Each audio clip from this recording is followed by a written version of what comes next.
Sebelum Hai melebur guys, pusaka, coba kali ini aku simak juga mau dulu. ngebahas tentang Apa hubungannya dengan karma? peleburan. Peleburan pusaka yang udah nggak berbentuk. Aku salah satu orang yang menolak ya, menolak. Ketika aku ada kesempatan itu ya, misal aku punya kesempatan itu untuk melebur, aku memilih untuk tidak melebur atau dibikin pusaka baru enggak. Kenapa? Yuk kita bahas. Yang pertama guys, itu menghilangkan keutuhan benda itu sendiri. Sebagai benda dulu diwujudkan ya memang untuk benda tersebut. Misal keris atau tombak. Itu ibarat manusia seperti ini. Kamu tuh dijadikan manusia. Kamu tuh memang bener-bener manusia. Ketika fungsimu jadi manusia, gak jadi manusia seutuhnya, kamu tetap manusia. Gitu loh. Kamu tetap manusia. Bisa dipahami gak sih? Gimana aku ngejelasinnya ya? Biar dia jadi seutuhnya meskipun dia keropos, ibarat tua ya, orang tua ya. Pusaka udah tua guys. Misal pusaka udah tua, udah keropos. Ibarat orang tuh udah tua, udah di panti jompo. Terus kita kasih racun.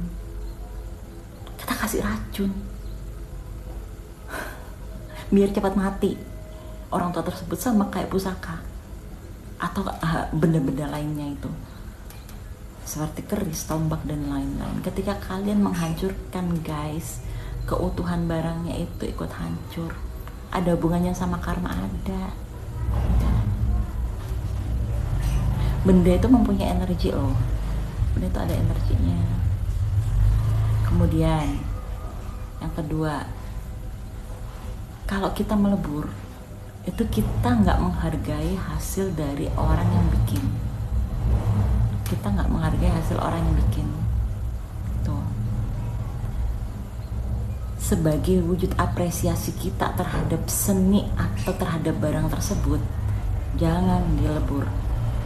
Kalau memang itu kurang bagus, itu seperti orang-orang dulu ya, seperti gula. Nah, seperti orang dulu ya, cara menghargai pusaka leluhurnya dulu misalnya begini. Mereka tuh enggak melebur, enggak, malah menambah nilai estetikanya. Misalnya seperti ini. Ini sebagai contoh aja ya. Besi ini ibaratkan, misalnya besi ini udah nggak berbentuk guys, misalnya udah nggak berbentuk, sama leluhur dulu ya, besi seperti ini atau misalnya ini keris, itu ditambahin dengan ornamen perunggu seperti ini gitu. Jadi cara orang dulu untuk menghargai pusaka dari leluhurnya dulu bukan cara melebur, enggak, tapi ditambahin ornamen atau tambahin relief atau apapun itu yang meningkatkan nilai estetikanya tanpa melebur besi atau peninggalan sebelumnya gitu. Itu cara menghargai guys. Atau lebih bagus pun ketika nggak di apa-apain juga bagus, cuman dirawat aja itu juga bagus. Jangan sampai dilebur. Itu cara menghargai guys. Itu bukan meleburnya lagi. Ya berarti kalian cuma butuh bahannya doang dong, ya kan? Dan yang ketiga, kita tuh nggak tahu loh guys apa aja yang di dalam sini. Ketika itu kalian lebur, fungsinya atau manifestasi doa atau energi alam yang ada di situ itu termasuk hilang juga. Nggak segampang itu guys, mereka pindah, ujuk-ujuk pindah itu nggak segampang itu. Kasian kita yang baru punya, tiba-tiba ujuk-ujuk. Ini ibarat begini ya. Ibarat begini, kita beli rumah, di rumah itu masih ada orangnya gitu loh, masih ada orangnya. Tiba-tiba rumahnya kita bakar aja gitu, gimana coba? Ngamuk enggak? Ngamuk enggak di dalam rumah? Kebakar. Ibaratnya kalian ganggu orang atau hal yang di dalam rumah tersebut, marah, pasti marah. Itu menimbulkan karma buruk. Asal kalian tahu, itu menimbulkan karma buruk. Jadi bagusnya gimana kalau ada pusaka kayak gitu? Dirawat, udah cukup dirawat. Pertama tadi untuk menghargai empu atau orang yang membuat. Yang kedua, biar ada keotentikan dari benda tersebut, otentikan benda tersebut. Yang ketiga, kita nggak pernah tahu apa yang ada di dalamnya, guys. Setidaknya kita itu sebagai manusia yang mempunyai rasa welas asih terhadap apapun itu, gitu, guys. Makanya aku kalau ada pusaka dilebur tuh miris.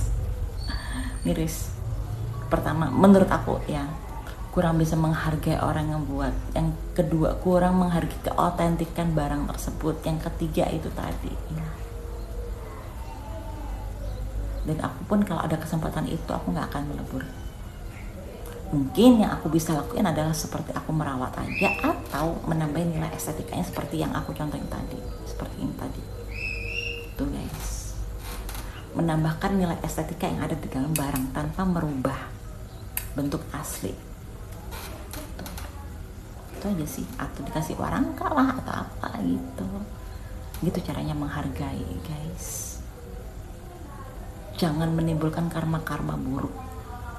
Kita karma baik aja belum tentu terbentuk, kenapa nambahin karma buruk? Dan kalian kalau bingung, guys, bisa dibikin kayak aku nih. Ini besi, cuman aku kasih frame sendiri. Ini juga bisa bikin liontin. Nah, seperti ini. Ini salah satu cara untuk merawat juga, merawat yang udah nggak berbentuk. Jadi aku jadiin seperti ini, bisa dijadikan seperti ini. Ini bisa jadi apa ya, bisa jadi contoh atau inspirasi buat kalian. Ketika benda itu sudah nggak berbentuk, kalian bisa mengubahnya menjadi hal yang lain, tapi nggak mengubah orisinal dari bentuk pusaka itu sendiri atau benda itu sendiri. Seperti ini gitu.